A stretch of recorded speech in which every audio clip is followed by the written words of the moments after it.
खलीफा, बनाए चाहे चांद पर कोई बुर्ज खलीफा, मैं तो केवल कच्ची ईंटों से ही ताज बनाता हूँ। सुर में सुर सजोकर संस्कार बनाता हूँ और मैं हर एक शिष्य को गुणवान बनाता हूँ। मैं एक शिक्षक हूँ, शिक्षा के लिए शिक्षक के धर्म को हर बार निभाता हूँ, हर बार निभाता हूँ। जोरदार तालियों के साथ और आप लोगों की शानदार स्टैंडिंग ओवेशन के साथ हम लोग स्वागत करेंगे सत्यम सरकार।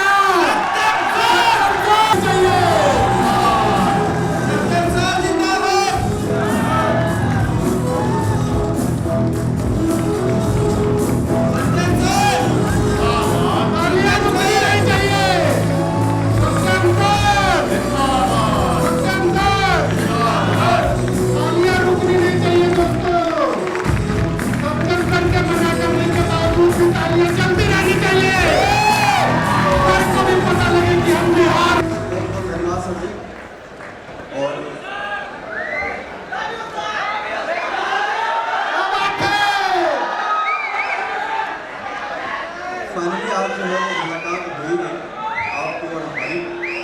ये 20 लाख का सपना देखा था और वादा किया था क्लास में। थोड़ा सा शांत रहिएगा तो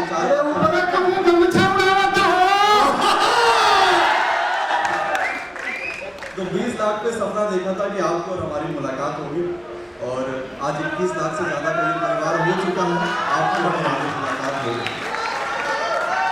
और मीटअप का जो उद्देश्य है वो यही है कि हम आपको आज सुन पाए, बिहार के लिए जितना अच्छा हो सकता है वो कर पाए और आगामी जो परीक्षाएं हैं उसमें आपको बेहतर रिजल्ट दे पाए। सबसे पहले तो बिहार की धरती को प्रणाम है, जहाँ चाणक्य जैसी नीति, भगवान बुद्ध जैसा ज्ञान और मगध सा साम्राज्य है। इसके अलावा आप सभी अभिभावक जो इस कार्यक्रम में आए हैं, सभी बच्चियां जो इस कार्यक्रम में आई हैं और वो सभी योद्धा जो इस कार्यक्रम में दिख रहे हैं, उन सभी का हृदय की गहराइयों से स्वागत है।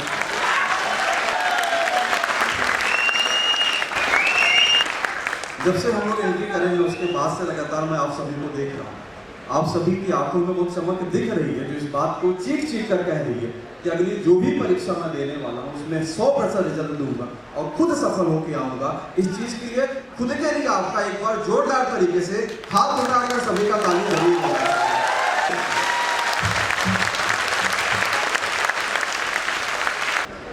अभी आज का जो कार्यक्रम है इसमें आपसे एक वादा मैं चाहता हूँ और ये वादा ये है कि आप सभी इस मीटअप में आए, इसके लिए तो आप सभी का ढेरों धन्यवाद है। और इस मीटअप से जो आप जाएंगे तो कई सारी बातें आप लेकर जाएंगे, लेकिन जरूरी यह है कि इस मीटअप से आप कुछ ऐसी चीज़ लेके जाइए ताकि आने वाले अगले 30 दिन आप अपने अंदर कुछ बदलाव देख पाएंगे।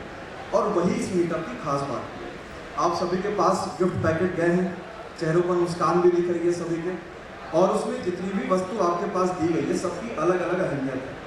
जैसे किताबें आपकी दी गई है, विशाल सर ने बताया भी किताबों के जीवन में कितनी अहमियत है, और एक किताब ही इंसान को कहाँ से लेकर कहाँ तक चली जाती है। उसी प्रकार से आपको डायरी दी गई है। शायद आप में से किसी बच्चे ने गिना या नहीं गिना, तो उस डायरी में कुल मिला के 30 पेज दिए गए। क्या आप में से सभी एकेडमिक जब पढ़ते हैं या अभी जब कंपटीशन की तैयारी करते हैं तो हम देखते हैं कि हमने एक टाइम टेबल बनाया।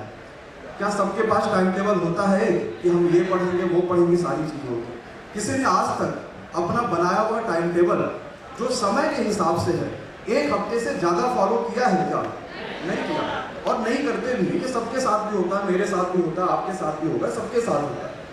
अगर हम कभी भी अपना टाइम टेबल, मैं आज भी ये चीज़ करता हूँ कि अगर कोई भी मेरे पास जिम्मेदारी है जिसको मुझे निभाना है, हो सकता है मैं कोई बात बोलता हूँ कि भाई ये काम मुझे खत्म करना और मैं भूल गया, लेकिन जब मैं उसको किसी चीज़ को लिख लेता हूँ तो मैं 4 दिन बाद खुद ही बात पूछता हूँ ये काम हुआ या नहीं हुआ। तो जिससे सामने जिसको एक दायित्व दिया गया था, अगर वो भी काम भूल जाता और मुझे याद है तो उसको भी रहता है कि भाई हमें भी सारी चीज़ें नोट करनी है ताकि कोई भी काम छूट ना पाए। जीवन में इतने सारे आपके पास संघर्ष, इतनी सारी जिम्मेदारियां हैं कि कुछ चीज़ याद कर पाना बड़ा मुश्किल सा है। आज डायरी पे जो 30 पन्ने आपके पास दिए गए हैं, ये 30 दिनों का आपका और हमारा वादा है। जीवन में मेहनत आपको जीवन भर नहीं करनी पड़ती। लोग कहते हैं ना कि मेहनत तो जीवन भर करनी पड़ेगी, नहीं करनी पड़ती। मेहनत तो सिर्फ कुछ समय के लिए करनी पड़ती है, उसके बाद मेहनत की आपको आदत लग जाती है और आप खुद मेहनत करना शुरुआत कर देते हैं। अब आप सभी आज ये वादा करिए अगली क्लासेस से कि सर ये 30 जो पन्ने इसमें दिए गए, मैं आज ये मीटअप रविवार का होने का उद्देश्य भी ये था कि जब सोमवार होता है तो विद्यार्थी ज़्यादातर ये सोचते हैं कि सोमवार से हम पढ़ाई शुरुआत करेंगे। हम भी लोग यही करते थे, सैटरडे चल रहा है, फ्राइडे चल रहा है, तो सोचते चलो एक आध दो दिन घुमाते हैं और फिर सोमवार से एकदम बढ़िया से अपना सारी चीज़ों को करेंगे। हम एक काम ये करते हैं कि सबको पता है कि मैं ALP की तैयारी कर रहा हूँ, टेक्नीशियन कर रहा हूँ, RPF कर रहा हूँ, बिहार SSC कर रहा हूँ, BPSC कर रहा हूँ, कुछ भी तैयारी कर रहे हैं। हमें अपना सिलेबस पता है, हमें अपना टॉपिक पता है, हमें अपने सब्जेक्ट पता है कि मेरे पास ये चीज़ है। सभी साथी किसी ना किसी पेड कोर्सेज से, किसी ऑफलाइन कॉलेज क्लासेस से, कहीं से भी जुड़े होंगे। एक वादा ये करिएगा, अपनी डायरी पे जो पहला पेज आपके पास दिया है, नाम तो आपने पीछे लिख दिया, अब पहले पेज से आपको जिम्मेदारी लिखनी है। कल की तारीख है 27 मई। एक बार मेरे कहने से सभी अपनी डायरी के पहले पेज पर 27 मई 2024 डाल दीजिए और यहाँ से फिर शुरुआत करेंगे कि आपके जीवन में क्या क्या अगले 30 दिनों में होने चाहिए। सभी पेन उठाइए और अपने डायरी के पहला जो पेज आपके पास है उस पर ऊपर लिख दीजिए 27 मई 2024। ओम लिख सकते हैं, जय मां सरस्वती, जो भी लिखते हैं आप वो सब तो लिख ही दीजिए। और लिखने के बाद जो वादा है उसको ध्यान रखिएगा और ये जीवन में बड़ा काम आता है। कभी भी हम टाइम टेबल अपना समय के हिसाब से नहीं बनाएंगे।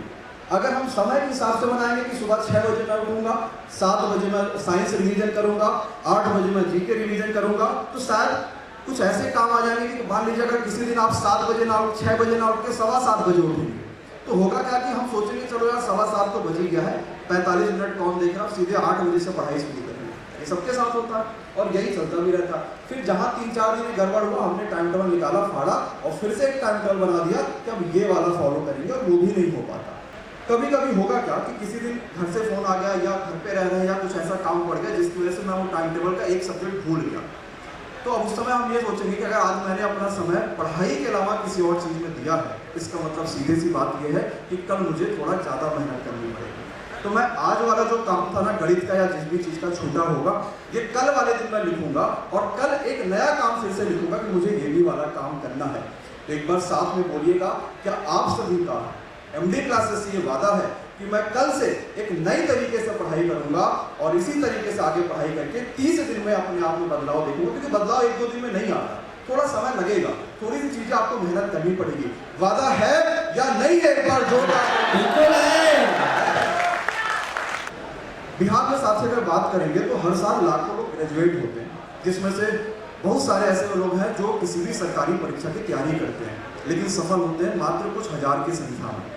इसके पीछे कारण भी ये हो सकता है कि एक तो परीक्षाएं लीक ज़्यादा होती हैं, उसके ऊपर से पता चला कि पेपर का लीक एग्जाम नहीं हुआ, कोई पेपर एक आ जाए तो वो 2 साल के 3 साल के बाद हो रहा है, ये भी एक समस्या हो सकती है।